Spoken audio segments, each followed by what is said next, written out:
नमस्कार। आज के वीडियो में हम लेकर आए हैं प्रवाह गणित कार्य पुस्तिका कक्षा 6 और 7, जिसका आकलन 6 और 7 का अध्ययन करेंगे।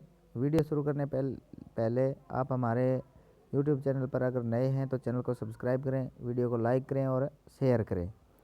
तो आकलन नंबर 6 का अध्ययन करते हैं, जिसमें दिया है पहला प्रश्न है 4 किलो गेहूं की कीमत 96 रुपये है, तो 1 किलो गेहूं कितने रुपए का होगा। तो 4 किलो गेहूं की कीमत 96 रुपये है, तो 1 किलो गेहूं का जो मूल्य होगा, जो दिए गए विकल्प है उसमें हमारा उत्तर होगा 24। 96 में 24 का भाग देंगे, 4 का भाग देंगे तो 24 चौके 96, तो 24 रुपये किलो गेहूं मिलती है। दूसरा विकल्प है दूसरा प्रश्न है कौन सा विकल्प सही है। 35/7, तो इसका होगा 7 5 35 होता है, तो इसमें हमारा जो उत्तर होगा वो है 35 में से 5 को 7 बार घटाने हैं, तो पहला उत्तर हमारा सही है। उसके बाद तीसरा प्रश्न है दो संख्याओं का गुणनफल 90 है, यदि एक संख्या 10 है तो दूसरी संख्या ज्ञात कीजिए। तो दी गई संख्याएं हैं, इनमें से हमारा उत्तर होगा 9। 9 दाए 9 गुणा 10 90, हमारा उत्तर आ जाता है। चौथा प्रश्न है भागफल के रूप में 32 प्राप्त करने के लिए 480 को किस संख्या से विभाजित किया जाना चाहिए। तो 32 भागफल प्राप्त करने के लिए हमें 480 को 15 से हम अगर विभाजित करेंगे तो हमारा भागफल है वो 32 प्राप्त हो जाएगा। उसके बाद प्रश्न दे रखा है 5वां, अंशु रक्षाबंधन के त्यौहार पर अपने सभी भाइयों के लिए मिठाई के डब्बे लेने गई। हलवाई के पास 60 लड्डुओं की एक थाली तैयार थी। अंशु ने कहा कि उसे 5 डिब्बे में बराबर बराबर पैक कर दो। तो हलवाई ने हर डिब्बे में 12 लड्डू पैक कर दिए, क्योंकि 12 5 60 लड्डू पूरे हो गए। 12 लड्डू पैक कर दिए। एक लड्डू के डिब्बे की कीमत 75 रुपये थी। अंशु ने हलवाई को 5 डिब्बों के 75 गुणा 5 375 रुपये दिए। अंशु ने मिठाई लेने के बाद दुकान से राखी के 9 पैकेट खरीदे। हर पैकेट में 5 राखियां हैं। अंशु ने कुल राखियां तो 9 5 45 राखियां खरीदी। हर पैकेट की कीमत 40 रुपये है, तो एक राखी की कीमत क्या होगी। तो हर एक पैकेट में 5 राखियां हैं और एक पैकेट की कीमत 40 है, तो 8 5 40, एक राखी की कीमत 8 रुपये होगी। छठा प्रश्न है एक डिब्बे में कुल 100 कॉपियाँ हैं। इन कॉपियों को 20 विद्यार्थियों में बराबर बराबर बांटना है। बताइए प्रत्येक विद्यार्थी को कितनी कॉपियाँ मिलेंगी। तो 100 कॉपियाँ हैं और 20 विद्यार्थियों में बांटना है, तो एक कॉपी प्रत्येक विद्यार्थी को 5 कॉपियाँ मिलेंगी। 100 में 20 का भाग देंगे तो हमारा उत्तर होगा 20 5 100, तो 5 उत्तर आएगा। इसके बाद भाग करें। 576 में 12 का भाग देना है, तो 576 में 12 का भाग देंगे तो हमारे पास आएगा,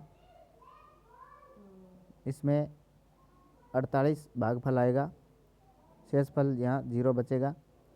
दूसरा है 257 में 18 का भाग देना है। 257 में 18 का भाग देंगे तो पहले हम 18 एकम 18 एका 18 हो जाएगा, फिर 25 में 18 जाएंगे तो 7 बचेंगे 7 बच जाएंगे, तो उसके बाद ऊपर से 7 और उतारेंगे, फिर 18 का भाग वो गुणा है तो 4 तक जाएगा, 18 चौका 72, तो 5 इसमें हमारे पास शेषफल बचेगा। इसके बाद 768 को 38 से भाग देना है, तो इसमें हमारा जो उत्तर आएगा वो 20.21 और 2 शेषफल हमारा रह जाएगा। तो इस भाग को इस तरह करेंगे। इसके बाद आकलन नंबर 7 है। पहला प्रश्न है निम्नलिखित में से 15 का गुणज है। तो दी गई संख्या है 15 का गुणज है 15 दूना 30, तो 30 हमारा उत्तर आ जाएगा। और बाकी कोई 15 से विभाजित 15 का इसमें नहीं जा रहा है। दूसरा है निम्नलिखित में से 12 का कोई एक गुणनखंड है। तो जो दी गई संख्याएं हैं इनमें से हमारा जो 12 का गुणनखंड है वो होगा 4। 4 3 12 होता है। और कोई भी है, किसी के जो पहाड़े में 12 नहीं आता है। इसके बाद तीसरा प्रश्न है 48 किस संख्या का गुणज है। दी गई संख्याएं हैं इनमें जो 12 है हमारा, ये 48 का गुणज है। 12 चौके 48 होता है। इसके बाद चौथा है दी गई संख्याओं में कौन सी संख्या 2 से पूर्णतया विभाजित है। तो जो संख्याएं दी गई है इनमें जो अंत में 6 दे रखा है जिसके, वो तो 6 में 2 का भाग जाता है, 2 3 6 होता है, तो ये हमारी 2 से विभाजित होगी। उसके बाद पाँचवा प्रश्न, निम्नलिखित कौन सी संख्या 5 से विभाजित हो सकती है, गोला लगाएं। तो जिस संख्या के अंत में 0 या 5 है वो संख्याएं हैं वो 5 से विभाजित हो जाएंगी। तो इनमें संख्या है वो 60 है, 75 है, 115 है, 785 है, 555, 555 है और 490 है। जो गोला लगाई हुई संख्याएं हैं वो पूर्णतः 5 से विभाजित हो जाएगी। उसके बाद छठा है दी गई संख्याओं के गुणज और गुणनखंड लिखें। तो गुणज और गुणनखंड लिखने हैं तो संख्या 32 है, तो 32 का गुणज है, प्रथम 5 गुणज है वो 32, 64, 96, 128 और 160। तो 32 का पहाड़ा है वो 5 तक लिख देंगे तो ये 5 गुणज हो जाएंगे। उसके बाद इसके गुणनखंड है 32 के, तो 32 का 1, 2, 4, 8, 16 और 32, ये 32 के गुणनखंड हो जाएंगे। उसके बाद 60 दे रखा है, तो 60 के गुणज है, प्रथम 5 गुणज है तो 60, 120, 180, 240, 300। इसके बाद गुणनखंड है इसके 60 के, तो गुणनखंड है वो होंगे 1, 2, 3, 4, 5, 6, 10, 12, 15, 20, 30 और 60। तो ये 60 के गुणनखंड हो जाएंगे। इसके बाद सातवां है निम्न के सार्व गुणनखंड ज्ञात करें। तो इनके सार्व गुणनखंड है वो 1 और 3 है। उसके बाद आठवां है दी गई संख्याओं का गुणनखंड लिखिए और बताइए कि दी गई संख्या भाज्य है या अभाज्य है। तो जो संख्याएं हैं पहली है 48, तो गुणनखंड इसके लिखेंगे तो 1, 2, 3, 4, 6, 8, 12, 16, 24 और 48, ये इसके गुणनखंड है। तो ये संख्या भाज्य भी है।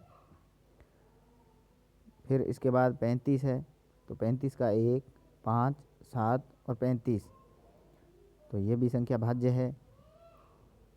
उसके बाद 63 है, तो इसका गुणनखंड लिखेंगे तो 1, 3, 7, 9, 21 और 63, ये भी संख्या भाज्य है। उसके बाद 57 है, 57, 1, 3, 19 और 57, ये इसके गुणनखंड हो जाएंगे। और भाज्य या अभाज्य है, तो ये संख्या भी भाज्य है। जो भाज्य संख्या होती है जो एक और अपनी खुद जो संख्या है उसके अलावा इसके जो गुणनखंड होते हैं तो वो संख्या भाज्य होती है। अगर इसके अलावा अगर नहीं हो रहा खुद संख्या के अलावा तो वो अभाज्य संख्या होती है। तो हमारा जो आज के जो आकलन है ये पूरे हुए। धन्यवाद।